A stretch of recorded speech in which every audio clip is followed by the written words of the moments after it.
I also don't know if I ever mentioned it, because I know I talked about how I beat Last of Us for the first time last year, being 2024.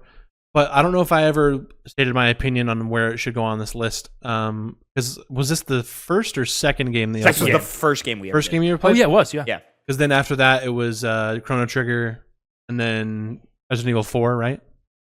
Yeah. Yeah, Resident Evil 4 and then Chrono Trigger, I believe. Oh, because Chrono Trigger split the difference. No, because didn't you just... Oh, yeah, no, yeah, because it was one of those. Yeah. Okay. Yeah. I'm pretty sure, because I also go back and I listen to the podcast a lot. Pretty sure it was Last of Us, Resident Evil 4, Chrono Trigger, Dishonored? Yeah. Dishonored was the fourth one? No, that can't be right. Because I think it was Portal, wasn't it? I think Portal was 5, I think. We can always go back and look. There's a fucking list right here. I was added in on the fourth one. Anyways, continue this That's conversation. what I'm trying to remember when you joined on. So, I think number 2 is a solid spot for life. Yeah. Oh, really? Yeah. This was the one thing of, like, as we continue, and if you would go back and do your homework, that I would be totally fine if you, like, throwing in if it was trying to change some voting here. But it would be complicated. Yeah. No, I mean, now having played The Last of Us, sure, like, we talk about all the time how, though, if we had our own individual lists, some things would be different. Like, for me, I think Last of Us... Oh, wow. I think for me right now, if I had a top 3, it would be Metal Gear Solid 3, Hades, Last of Us, Ragnarok. Mm-hmm. Reasonable. Yeah. All that's... At this point, you can basically say anything and be... I think that would be like my top 4. Yeah. And then probably... I think I was the lowest of us on FF7. You were. Well, yeah. Yeah, you were. So, all of this was to say, thinking of integrity again. And it's fine right now. It didn't end up becoming a problem, but my issues still remain, which is God of War Ragnarok, even now, just at number 2.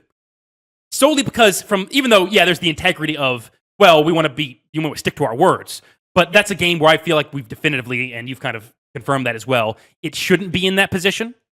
And it compromises the rest of the integrity of the list when we're solely going to be giving that more bones over Last of Us. And I would argue Final Fantasy VII, but my basic plea is that we lower it below The Last of Us 1. Seeing as how we all definitively kind of agree that's at least the favorite game, but also I would say better, more concise game.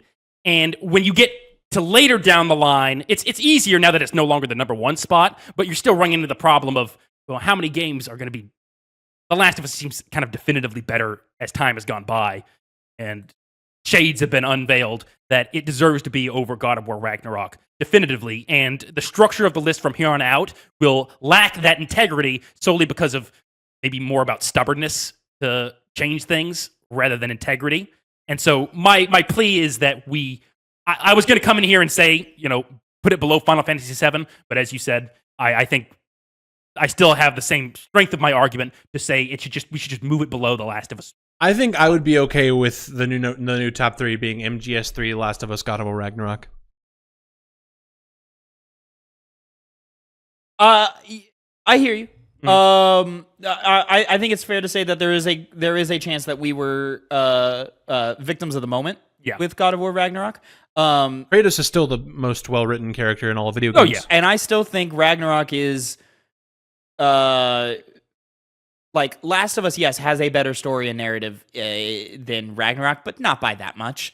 I think, I agree. I think the impact of Last of Us narrative was obviously greater, but I attest that Last of Us gameplay has aged extremely poorly, and it's only getting worse as we get further along.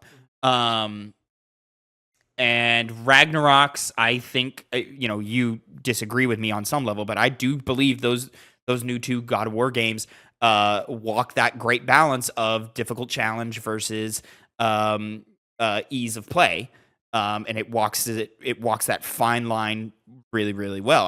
I still believe pound for pound God of War Ragnarok is a better game than The Last of Us when encapsulating the entire package, right?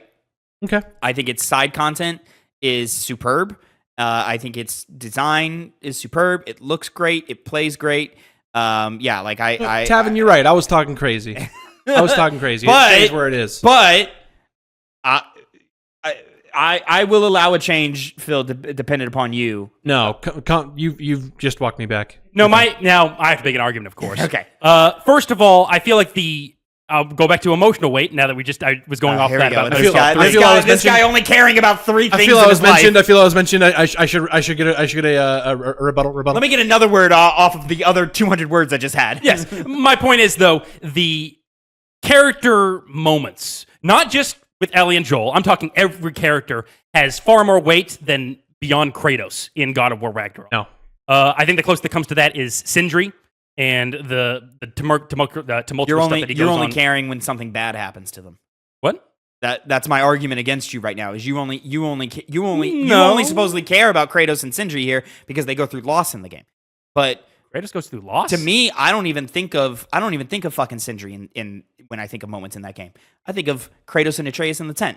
I think of Freya putting her beef with Kratos to the side and eventually forgiving him.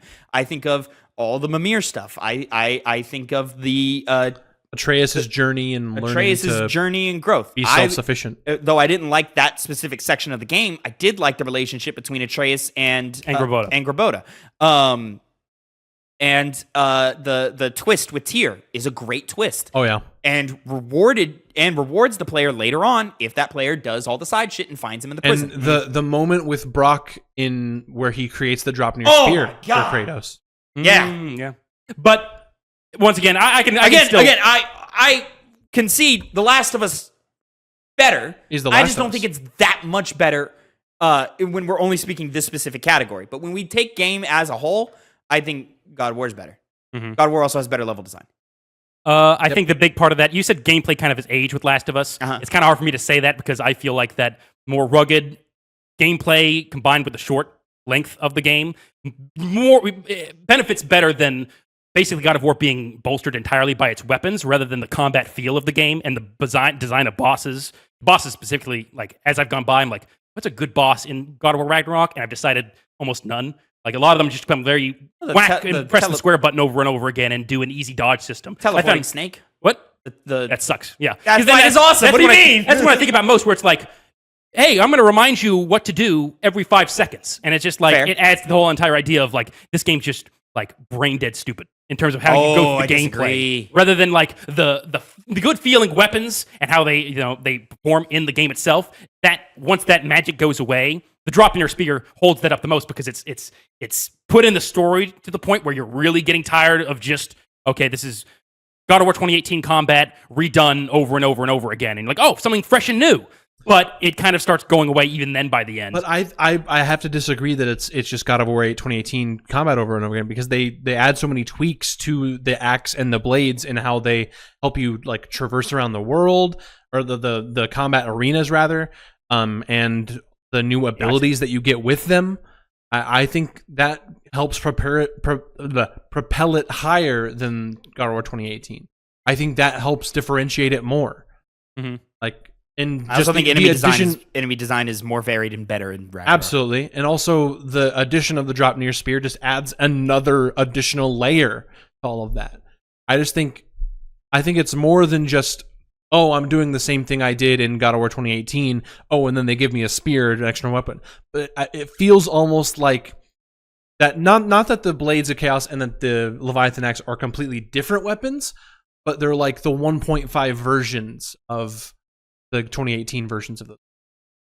It almost feel like I'm almost curious if you have a personal level of disappointment in Ragnarok because your expectations were for it to exceed 2018 to a level that you don't believe it fully did. It's more that the combat style is being more repeated nowadays as a result of the popularity of Ragnarok. Most notably, you can see that in Veilguard, which, again, when we saw that alpha footage, it was like, this just looks like less. Yeah, but that's not as good. I was going to say, that's also not Ragnarok's fault, or 2018's fault. But it's just it's a gameplay system that doesn't have that much depth to it besides the cool new weapon that it gives you. Yeah, I see what you're saying, but I don't think you should count that as a mark against. Well, but again, I think, yes, it's simple. Yes, you're not doing a lot but I also do believe the Blades of Chaos are inferior definitively than the first game. they don't feel as satisfying. And I'm part of that. You're saying they're narrative moments. inferior in Ragnarok than they are. In Yeah, the they first don't game? feel as like they're as I effective couldn't as much. disagree more. I felt like, whereas the first game I was using it, and I feel like it was because it had just that and the axe. They toned it down in this one because they were giving. Well, you the I third think that's weapon. because I'm gonna shoot to enemy variety is your problem here. Then, I would argue you're not respecting the variety of enemies in Ragnarok because God of War 2018 has a couple of enemies and the variants of those are normal, cold, and hot. And so now you have to use those weapons in that order against those. Ragnarok has that, but it doesn't feel like it is as heavily used. It's not as heavily emphasized because they also diversify and do a whole lot more. One, including the drop near spear, but two, also just having a bunch of wacky enemy varieties in there that like you do play with and engage with in different ways. I'm also pretty sure I used the Blades of Chaos the most in Ragnarok. I think you were the exception in that. But yeah, Blades of That's Chaos just me, rank low for me every time. Like, that's just me. Yeah. The axe just feels great, and I love the spear. So like my point being, and then also they diversify gameplay by adding Atreus. That's what I'm playing through next is the PS4 version of Ragnarok now. I've had it installed on my PlayStation for so fucking long. Also had it installed forever. I got to the bear section and I was like, great, and I put it down and never came back. Trophies, huh? I'm full on like after I beat. Well, I also Sly want to 2. experience again. After I beat Sly 2, that's what I'm jumping into. Evan, if you wanted to experience again, you'd play the PS5 version. You want that trophy. Why? I want the trophies. I know. That's what you really But if it's want. the same game. It is the same game. It also, since I'm playing it on PS5, it's going to run Odin's the same. crows are just in front of my face for 10 seconds longer. Okay. Like when he lays down the axe, I'm going to be staring at a blank end table for an extra couple of seconds and then it'll pick back up. All right, that's not a big trade-off. But you're still playing. My point got lost and I don't remember it now. I understand, but you're still playing that version on the PS5. So it still has the processing. You're not going to get get the benefits though. But okay, I just mean it's not. It's just going to run as smoothly as that version can run. Yeah. Okay. All right, so yeah, Ragnarok stays. Just the new difference is, MGS3 is number 1, God of War Ragnarok's number 2, and everything else moves down 1. I might cut that out and just break it out.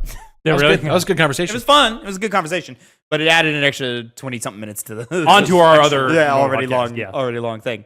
Connor, I feel you, but I also think just putting Snake Eater at the new number 1 kind of absolves that because now we have a more valid number 1 of greatest games of all time. Shut up. Yeah. Now we can put this list out and be like, these are our greatest games of all time, and nobody's gonna go, God of War number 1. What the fuck? Because now we go, oh, Snake Eater number 1, pretty good choice. Yeah. Yeah, wait, he says that. Pretty good choice. It says Wrap Tavin. it up, Jeff Keighley.